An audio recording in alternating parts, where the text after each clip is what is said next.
भगवान श्री कृष्ण अपने द्वारा रचित अनेक शरीरधारियों के हृदय में जो है अनेक रूप से जान पड़ते हैं। वास्तव में तो वह जो है एक और सबके हृदय में विराजमान है। उन्हीं इन भगवान श्री कृष्ण को मैं भेद भ्रम से रहित होकर प्राप्त हो गया हूँ। सूत जी कहते हैं, इस प्रकार भीष्म पितामह ने मन, वाणी और दृष्टि की वृत्तियों से आत्मस्वरूप भगवान श्री कृष्ण में अपने आप को जो है लीन कर लिया। उनके प्राण वहीं से विलीन हो गए और वह शांत हो गए। उन्हें अनंत ब्रह्म में लीन जान करके सब लोग वैसे ही जो है चुपचाप बैठे रहे। दिन के बीत जाने पर जो है पक्षियों का कलरव शुरू हो गया।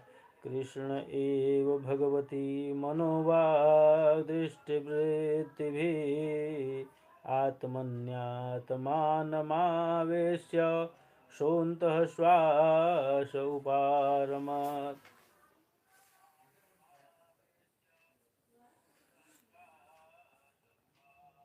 उस समय देवता और मनुष्य जो है नगाड़े बजाने लगे। नगाड़े बजाने लगे। साधु स्वभाव के राजा उनकी प्रशंसा करने लगे और आकाश में पुष्पों की वर्षा होने लगी। शौनक जी युधिष्ठिर ने उनके मृत शरीर की जो है अंत्येष्टि क्रिया कराई और कुछ समय के लिए जो है शोक मग्न हो गए। उस समय मुनियों ने बड़े आनंद से भगवान श्री कृष्ण की उनके रहस्यमय नाम लेकर के स्तुति करी।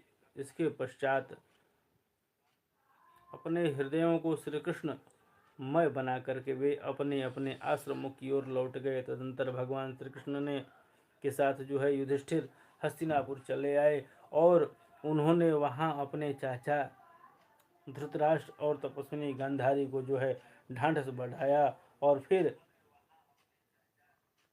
धृतराष्ट्र की आज्ञा से भगवान श्री कृष्ण की अनुमति से समर्थ राजा युधिष्ठिर अपने वंश परंपरागत साम्राज्य का जो है धर्म पूर्वक शासन करने लगे। अब पितामह का देहावसान हो गया। अब इतने दिन भगवान के पास इतना दिन जो है भगवान अपनी बुआ के पास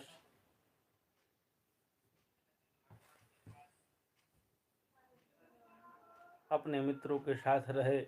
अब जो है भगवान का मन में विचार हुआ, चलो अब अपनी द्वारिकापुरी लौटते हैं।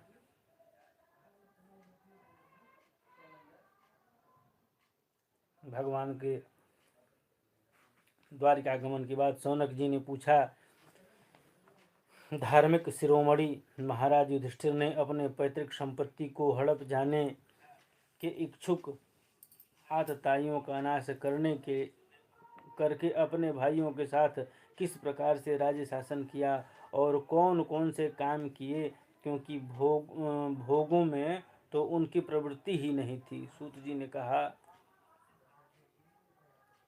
संपूर्ण सृष्टियों को उज्जीवित करने वाले भगवान श्री हरि पर जो है कलहाग्नि में दग्ध कुरु वंश को पुनः जो है अंकुरित कर और युधिष्ठिर को उनके राज सिंहासन पर बैठाकर प्रसन्न हुए।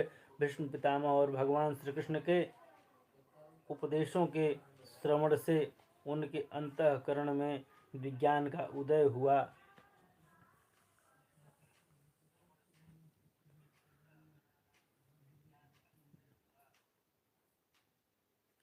उषित्वा हस्तिनपुरे मासान् कतिपयान् हरिः सुहृदां च विशोकाय स्वसुश्च प्रियकाम्यया। बोले, अपने बंधुओं का शोक मिटाने के लिए और अपनी बहन सुभद्रा की प्रसन्नता के लिए भगवान श्री कृष्ण कई महीनों तक जो है हस्तिनापुर में रहे।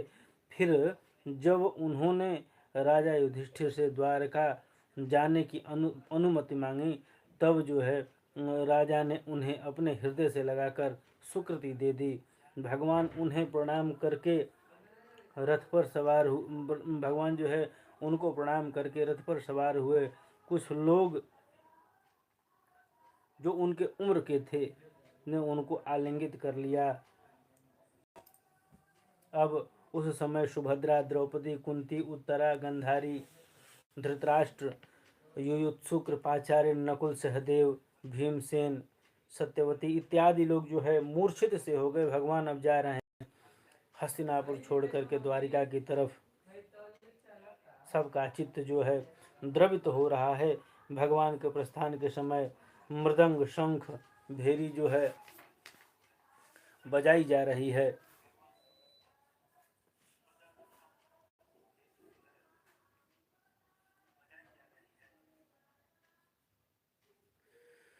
जहाँ जहाँ ब्राह्मणों के दिए हुए सत्य आशीर्वाद सुनाई पड़ रहे थे, सद्गुण भगवान अनुरूप थे जो है, क्योंकि उनमें सब कुछ है परंतु निर्गुण अनुरूप नहीं थे, क्योंकि उनमें कोई जो है प्राकृत गुण नहीं है।